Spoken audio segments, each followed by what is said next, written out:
agama dan kepercayaan masing-masing. Berdoa bisa dimulai.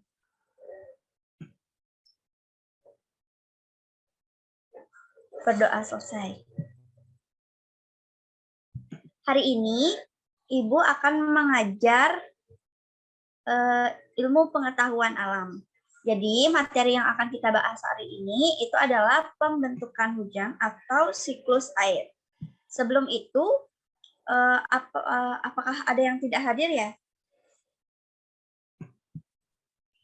Tidak ada, Ibu, lengkap. Oke. Jika tidak ada, Ibu mau tanya nih, adik-adik ada yang sudah sempat belajar atau udah tahu tentang siklus air atau pembentukan hujan? Belum, Ibu. Ya, mungkin Sudah, Ibu. Dewa Ayu sudah tahu? Sudah, Ibu. Bisa dijelaskan ya? Baik, Ibu, izin masuk, izin menjawab juga, Bu. Jadi perkenalkan, nama saya Dewa Ayu. Jadi untuk siklus air, mungkin secara singkat yang saya tahu, itu akan mengalami fenomena yang namanya hujan. Jadi nanti air yang ada di lautan itu akan mengalami penguapan karena sinar matahari dan nantinya akan menjadi awan. Nah, ketika awan itu sudah terpenuhi dengan butiran air, awan itu akan diterbangkan oleh angin dan jatuh menjadi hujan di beberapa daerah nantinya. Mungkin itu yang dapat saya sampaikan. Terima kasih, Ibu. Oke, bagus sekali ya jawaban dari Dewa Ayu. Jadi, Ibu di sini akan menjelaskan mengenai siklus air. Nah, jadi proses terjadinya hujan itu adalah karena adanya resipitasi uap air dari awan di atmosfer. Awan tersebut itu kemudian akan membentuk uap air.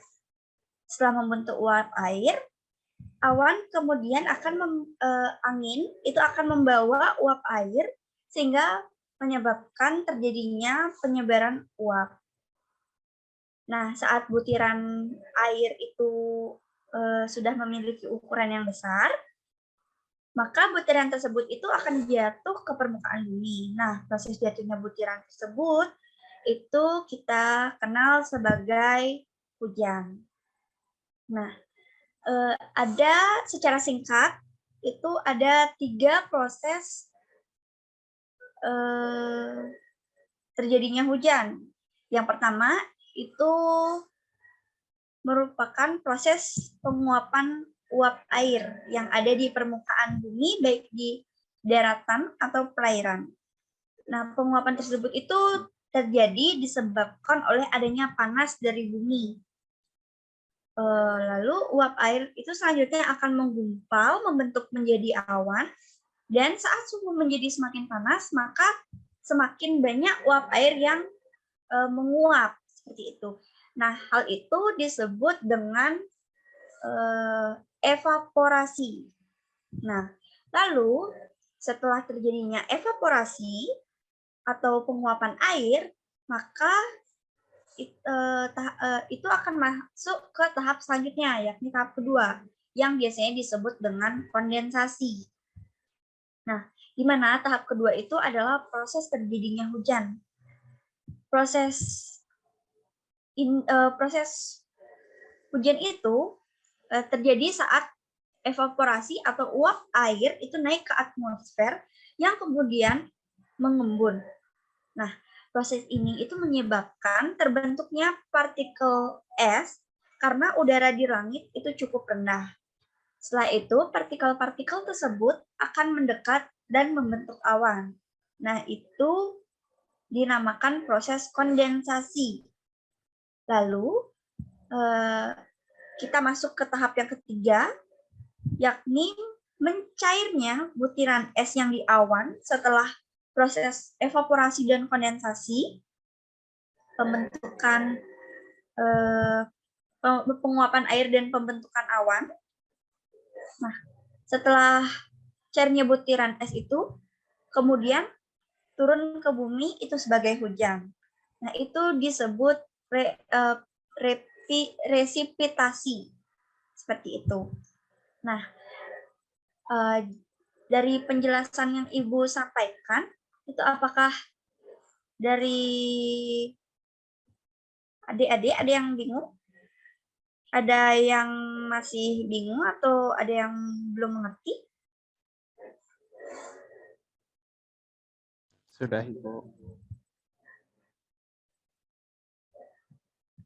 Oke, jika sudah, Ibu akan menayangkan satu video mengenai siklus air atau pembentukan hujan agar kalian itu dapat membayangkan atau terbayang mengenai bagaimana proses terjadinya hujan.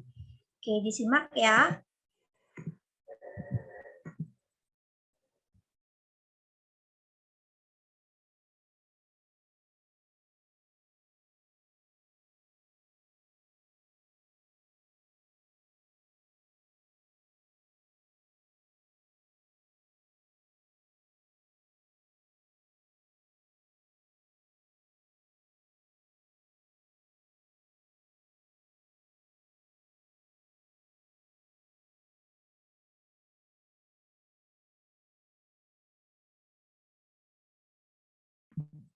Apakah sudah terlihat ya share screen-nya Ibu?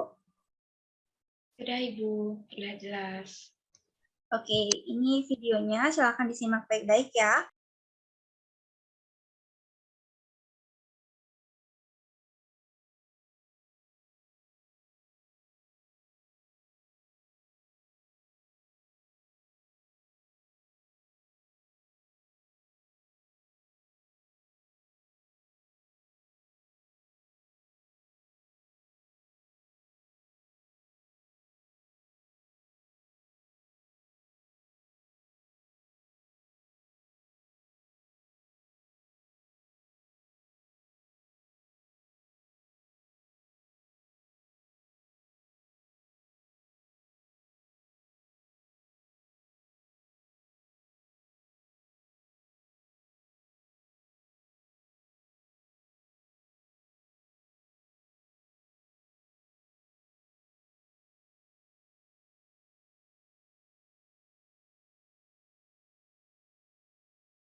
Apakah share screen-nya Ibu terdengar ya suaranya? Tidak terdengar Ibu. Terdengar atau tidak ya? Tidak Ibu, suaranya belum masuk. Oke, coba Ibu share screen ulang ya.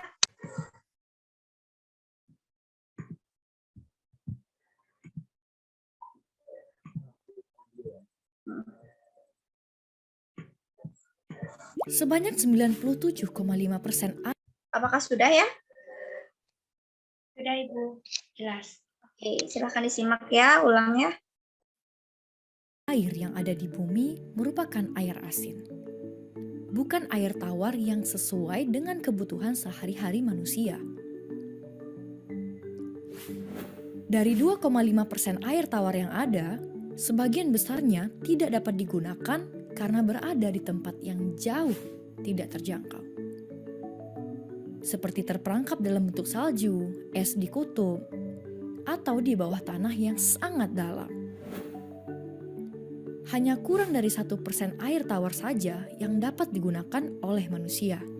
Menurut Kementerian PUPR, penggunaan air rata-rata setiap orang di perkotaan Indonesia adalah 144 liter per harinya, setara dengan 16 buah galon air. Hampir separuhnya digunakan untuk mandi. Sisanya digunakan untuk mencuci, memasak, dan minum. Kok bisa air tawar di bumi yang jumlahnya sedikit tidak habis digunakan terus-menerus oleh manusia?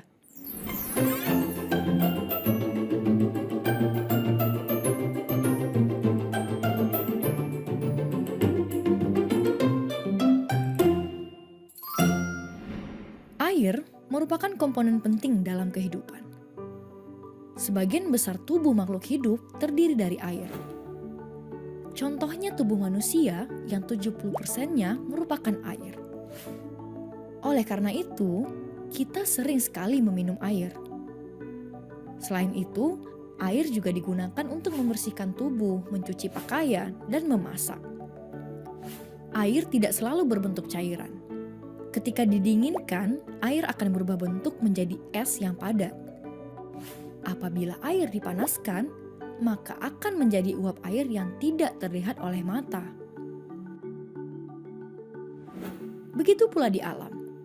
Air dapat berbentuk cairan seperti yang terdapat di bawah tanah dan mengalir di sungai. Atau berbentuk padat seperti yang terdapat pada salju dan es di kutub. Ataupun berbentuk uap air saat terkena sinar matahari yang panas. Seluruh proses perubahan bentuk air yang terjadi secara alami di lingkungan termasuk ke dalam siklus air. Air di lautan akan menguap ke udara akibat panasnya matahari, kita sebut sebagai evaporasi. Uap air tersebut kemudian akan membentuk awan di udara. Saat awan tersebut dipenuhi oleh molekul air akan turun kembali ke daratan dalam bentuk air hujan, yang disebut dengan proses presipitasi. Air hujan yang membasahi daerah dataran tinggi akan diserap oleh tanah dan mengalir ke dataran yang lebih rendah, melalui aliran sungai hingga kembali ke lautan. Air yang berada di dalam tanah dapat diserap oleh tumbuhan dan menguap melalui daun, yang disebut dengan proses transpirasi. Ketika kita menggunakan air untuk kegiatan sehari-hari, air tidak habis ataupun hilang. Air akan memasuki proses-proses siklus air, berubah bentuk, dan mungkin suatu saat akan kembali ke rumah kita sendiri. Jika kalian ingin tahu lebih banyak mengenai air dan siklusnya, kalian bisa tonton di aplikasi Zenius di